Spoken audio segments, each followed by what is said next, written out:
Baik, kembali dalam buletin awal ni dan kita melihat kepada situasi dan juga keadaan sekarang, pastinya kita bekerja keras dalam memastikan imuniti kelompok itu dapat dicapai dalam tempoh yang singkat, tetapi peranan ini harus dimainkan oleh semua pihak, terutamanya dalam kita memastikan semua orang divaksin dan juga program imunisasi COVID-19 kebangsaan ini dapat dicapai dengan baik. Jadi, bagaimana peranan yang dimainkan oleh pihak swasta khususnya, dan adakah ini dapat membantu dan juga memperlihatkan satu bentuk mekanisme yang perlu dilakukan dalam mempercepatkan program imunisasi berkenaan. Jadi saya nak terus ketika ini bersama dengan Ketua Pegawai Eksekutif Protect Health Corporation Sdn Bhd, Dr. Anas Alam Faizli ketika ini. Assalamualaikum, Doktor. Waalaikumsalam warahmatullahi. Doktor, melihat kepada apa yang berlaku dan juga situasi semasa, dan Perdana Menteri Tan Sri Muhyiddin ada menyatakan juga beberapa perkara terutamanya melibatkan kepada penglibatan klinik ataupun hospital swasta penting dalam mempercepatkan proses pemberian vaksin.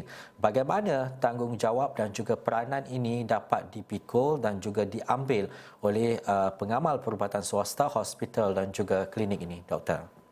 Terima kasih. Protect Health dilantik sebagai pelaksana penglibatan pengamal perubatan swasta oleh Kementerian Kesihatan Malaysia dengan sasaran antara 30 hingga 40% daripada jumlah vaksinasi. Lantikan ini dibuat kerana berdasarkan pengalaman Protect Health sebagai penjalin pemerkasa hubungan awam swasta di antara awam dan swasta. Dan di dalam fasa pemberian vaksin ini, pengamal perubatan swasta terlibat dalam pusat pemberian vaksin dalam dua kaedah. Kaedah pertama adalah apabila pengamal perubatan swasta memberikan vaksin di fasiliti masing-masing. Ini boleh berlaku di PPV GP iaitu klinik swasta, ataupun PPV hospital swasta, ataupun PPV ambulatory care center, ataupun PPV klinik pakar. Keempat-empat model ini adalah apabila pengamal perubatan swasta memberikan vaksin di fasiliti masing-masing menggunakan vaksin yang diberikan oleh kerajaan dan mereka tidak dibenarkan untuk charge kepada penerima vaksin. Mereka tidak boleh mengenakan apa-apa bentuk bayaran kepada penerima vaksin kerana ini adalah program kerajaan. Bezanya mereka memberikan vaksin di fasiliti perubatan swasta. Kaedah kedua adalah apabila pengamal perubatan swasta turut hadir untuk menjayakan PPV Mega. Sebagai contoh di PPV AstraZeneca di WTC Kuala Lumpur, di Universiti Melaya dan di Universiti UKM. Mereka juga akan turut serta minggu hadapan Isnin untuk bersama-sama di PPV AstraZeneca di Kuching, di Miri, di Johor dan juga di Pulau Pinang, beserta di PPV Mega KLCC dan Setia City Convention Center. Jadi daripada dua kaedah ini, pengamal perubatan swasta digambeling tenaga untuk menyertai program imunisasi COVID-19 kebangsaan.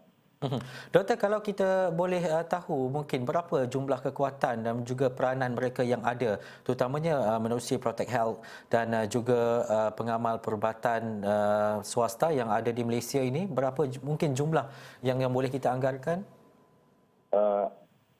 Di Malaysia terdapat lebih daripada 9,000 fasiliti swasta yang berdaftar daripada klinik swasta, hospital, ambulatory care center dan juga klinik pakar.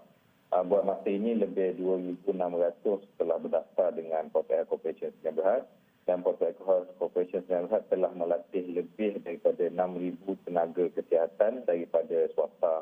Dan buat hari ini daripada pengamal perubatan swasta, daripada hospital swasta, daripada GP dan lain-lain, serta penglibatan mereka di PPV Mega dapat menyumbang hampir lebih 25,000 dos sehari dalam pemberian vaksin. Dan juga doktor, adakah dengan penglibatan pengamal perubatan swasta kerjasama bersama dengan Protect Health ini dapat kita lihat sasaran oleh YB Khairi Jamaluddin untuk 200,000 suntikan sehari untuk dicapai? Saya yakin sasaran 200,000 dos sehari dapat dicapai bergantung dengan maksudnya dapat dicapai bersama-sama dengan PPV awam, bersama PPV Mega di bawah penubuhan yang ditubuhkan oleh CITF, gabungan MOSPI dan Kementerian Kesihatan, dan daripada swasta sahaja bakal menyumbang 80,000 dos sehari menjelang hujung bulan 6, dan gabungan daripada PPV awam akan menyumbangkan kapasiti sebanyak 200,000 sehari ini. Kita perlu maklum sasarannya adalah memastikan bahawa vaksin diberi selaras dengan bekalan. Maksudnya tiada vaksin yang di dalam peti sejuk mana-mana tidak digunakan. Rancangan dilakukan dengan sangat teliti, memastikan setiap vaksin yang sampai terus digunakan. Doktor, adakah sistem sukarelawan juga terdapat di bawah Protect Health ataupun pengamal-pengamal perubatan sahaja yang boleh mendaftar untuk bersama-sama dalam menjayakan program ini? Sukarelawan boleh mendaftar di MyVac dan mereka akan disalurkan oleh CITF kepada PVV-PVV yang memerlukan bantuan sukarelawan, petugas bukan kesihatan. Dan juga doktor, mungkin akhir sekali melihat kepada kesedaran masyarakat untuk divaksinasi itu sudah meningkat ketika ini dengan pelbagai bentuk perkara dan juga mungkin info-info yang dinyatakan oleh mereka yang berkapasiti penuh seperti pengamal perubatan seperti doktor dan sebagainya. Bagaimana doktor melihat kepada penerimaan masyarakat untuk kita pastikan selain daripada 200,000 suntikan sehari ini boleh dicapai, tetapi penerimaan dan juga kepercayaan masyarakat itu juga perlu diterapkan setiap hari untuk menerima vaksin? Saya rasa penerimaan sudah sangat lebih baik berbanding dahulu. Seperti biasa, ramai yang mengambil sikap wait and see. Jadi apabila sekarang dah lebih 3 juta yang menerima vaksin, saya rasa sentimen penerimaan vaksin adalah sangat baik. Malah kajian-kajian terkini dan kelulusan-kelulusan vaksin terkini seluruh dunia juga turut meyakinkan penerima vaksin di Malaysia untuk mengambil vaksin.